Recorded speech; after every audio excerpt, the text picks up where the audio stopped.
ఒక్కసారి కొమ్మూరి గోల్డ్ కి కాల్ చేయండి. తాకట్లో ఉన్న మీ బంగారాన్ని విడిపించి మార్కెట్ ప్రైస్ కి వాళ్ళు కొనుక్కుని మిగతా డబ్బులు మీకు ఇచ్చేస్తారు. లెఫ్ట్ మేము వామపక్షవాదులు అని చెప్పి ఒక ఎనలిస్ట్ మాట్లాడతా,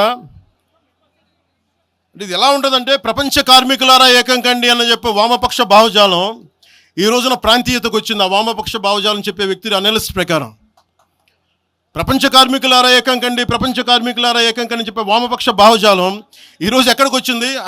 ఆయన చెప్పిన విధానం ప్రకారం ప్రాంతీయతకు వచ్చింది. కమ్యూనిజం ఎందుకు చచ్చిపోయిందండి? ఇలాంటి వాటి వల్ల చచ్చిపోద్ది. ఈరోజు గద్దర్ గురించి మాట్లాడతారు.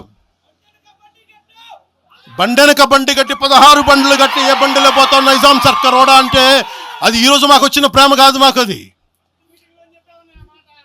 నా చిన్నప్పుడు చెప్పాను ఆ మాట, తర్వాత ఫస్ట్ మీటింగ్లో చెప్పా. గద్దర్ గారు బతికున్నప్పుడు మీరందరూ ఏమయ్యారా? గద్దరన్న బతికున్నప్పుడు మీరందరూ ఎక్కడున్నారు? గద్దరన్న వెన్నులో బుల్లెట్లు దిగితే గద్దరన్న నా దగ్గరికి వచ్చాడు.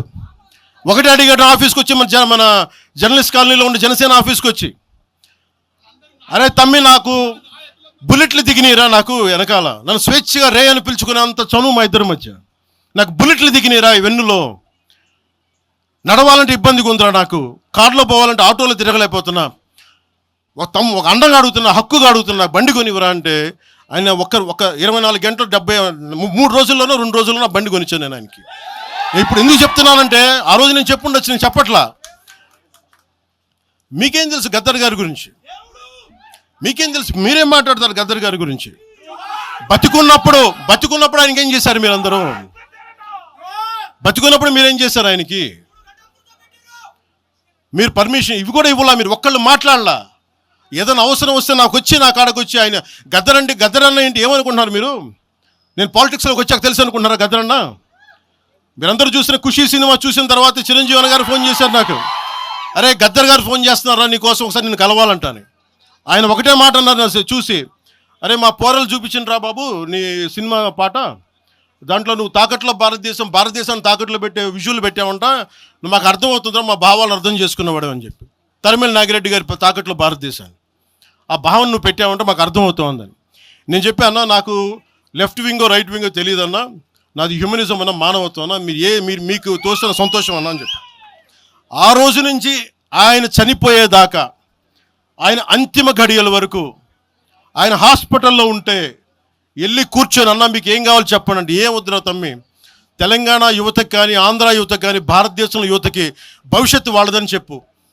ఆయన నాకు రాసిస్తే, ఆయన నాకు ఒక లెటర్ రాసిస్తే నేను అది కూడా బయట పెట్టలా.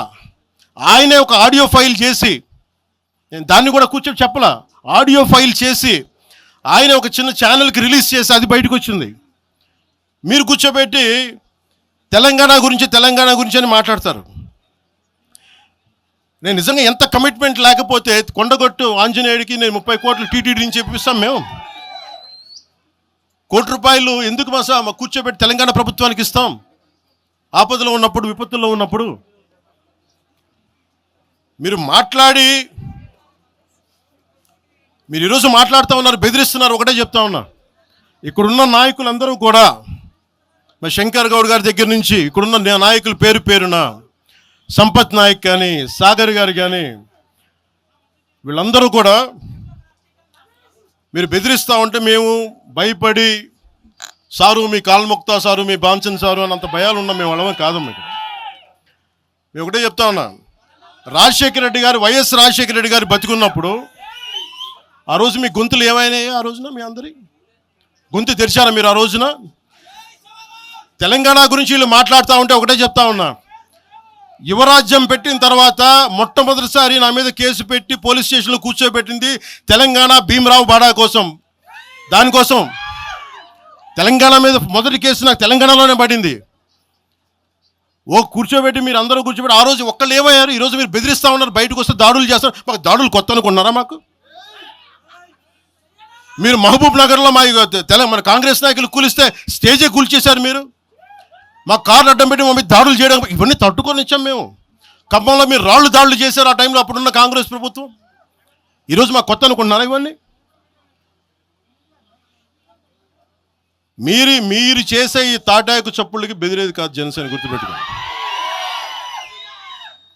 ఏదైనా మాట్లాడితే తెలంగాణ ప్రభుత్వం అధినేతలకు కూడా చెప్తా ఉన్నాను, మీ ఇళ్లలోకి వచ్చి దూరిపోయి ప్రైవేట్ ఆస్తుల్లోకి వచ్చి నిజంగా ఒక తప్పు జరిగే ఉంటే, నేను ఈరోజు మళ్ళీ చెప్తున్నాను, I'm reiterating, you seize the property. సంతోషంగా చెప్తున్నా. అక్కడ ఉన్నది నాకు గోశాల ఉంది, అక్కడ ఒక 60-70 గోవులు ఉంటాయి అక్కడ, వాటి గడ్డి కోసం ఉంటుంది. మీరు తెలంగాణ ప్రభుత్వానికి చెప్తున్నాను, ప్రైవేట్ స్థలాల్లోకి వస్తే it is a criminal trespass, criminal defamation, mischief with mala fide intention, propagating misinformation for causing unrest and regional differences. ఇన్ని కేసులు అట్రాక్ట్ అవుతాయి.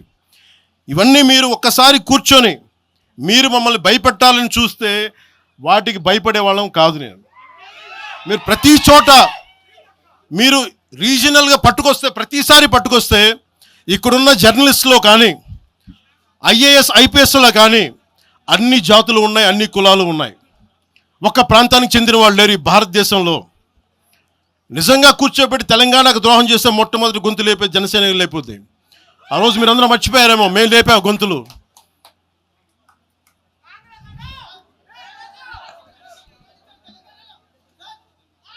కాంగ్రెస్ హటావ్ దేశ్ బచావ్ అని అంటానికి ఈరోజు ఇందాక మీరు చెప్పిన దానికి చెప్తున్నా.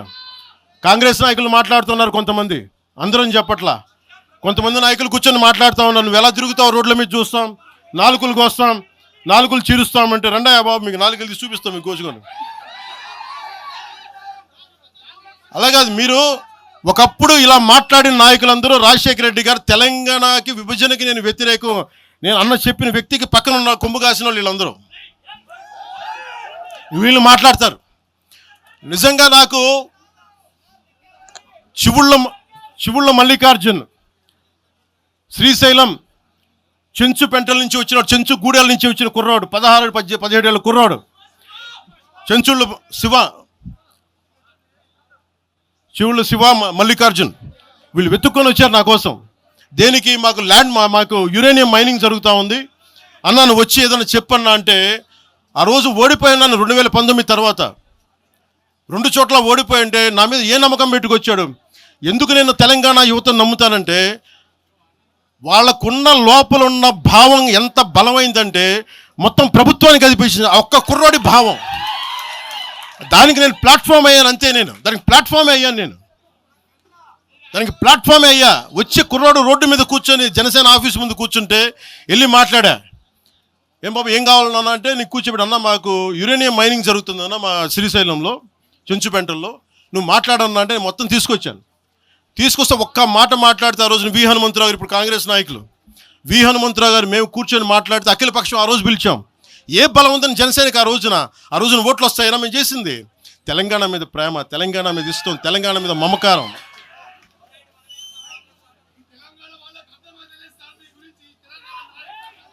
తెలంగాణ ప్రజలు వేరు, తెలంగాణలోని కొద్దిమంది.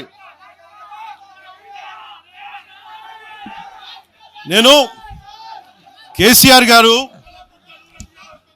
గారు భారత రాష్ట్ర సమితి పెట్టి ఆంధ్రాలో పార్టీ పెట్టినప్పుడు స్వాగతించిన వాడిని నేను. ఒక పార్టీ ఎక్కడైనా పెట్టుకోవచ్చు. కేసీఆర్ గారికి మనస్ఫూర్తిగా ఆ రోజున మనకి గుంటూరులో బీఆర్ఎస్ పార్టీ కార్యాలయం పెడితే, అంతకుముందు జనసేనలో పనిచేసిన నాయకులను ఆయన ప్రెసిడెంట్గా పెడితే మనస్ఫూర్తిగా స్వాగతించాం. సమస్యల మీద తిప్పి కొడితే ఎంత, 4 కోట్ల జనాభా ఉన్న, దాదాపు 4 కోట్ల జనాభా ఉన్న తెలంగాణలో జనసేన తిప్పి కొడితే 1,00,000 మంది పైన కూడా లేరు. 2,000 మంది జన సైనికులతోటి, సాధకులతోటి మేము సభ పెట్టుకుందామంటే మీరు దీనికి పర్మిషన్ ఇవ్వకపోతే మేము ఏం చేస్తాం? మేము దుర్మార్గాలు చేస్తామా? మేము అంటే నాకు ఎలా ఉంటుందండి, మీరు ఏదైనా మాట్లాడండి అంటే ఇప్పుడు నేను ఒక ఎనలిస్ట్ కూర్చొని నేను మాట్లాడింది వేరు, నువ్వు అమిత్ షా గారిని మాట్లాడితే నేను దాని గురించి ప్రస్తావిస్తే దీంట్లో ప్రాంతీయత ఎక్కడుంది? దీంట్లో తెలంగాణ నేను ఎప్పుడు అవమానం చేశాను? దీంట్లో కులాలు ఎక్కడ వచ్చినాయి? మీరు తీసుకొచ్చి మీరు తిడతా ఉంటే అంటే నాకు హక్కు కూడా లేదా? మీ ఇష్టానికి మీరు మాట్లాడితే మేము కనీసం నొచ్చుకునే అభిప్రాయం కూడా మేము చెప్పకూడదా? బాధ కూడా పడకూడదా? అంటే మేము కూర్చోబెట్టి బాంచం ద్వారా అలాగే ద్వారా మీరు ఎలాంటి వాళ్ళని భరించాలా? మేము పీకలు పోయినా పర్లేదు, పీకలు కోసుకుంటాం, కానీ భయం అయితే మాకు రాదు.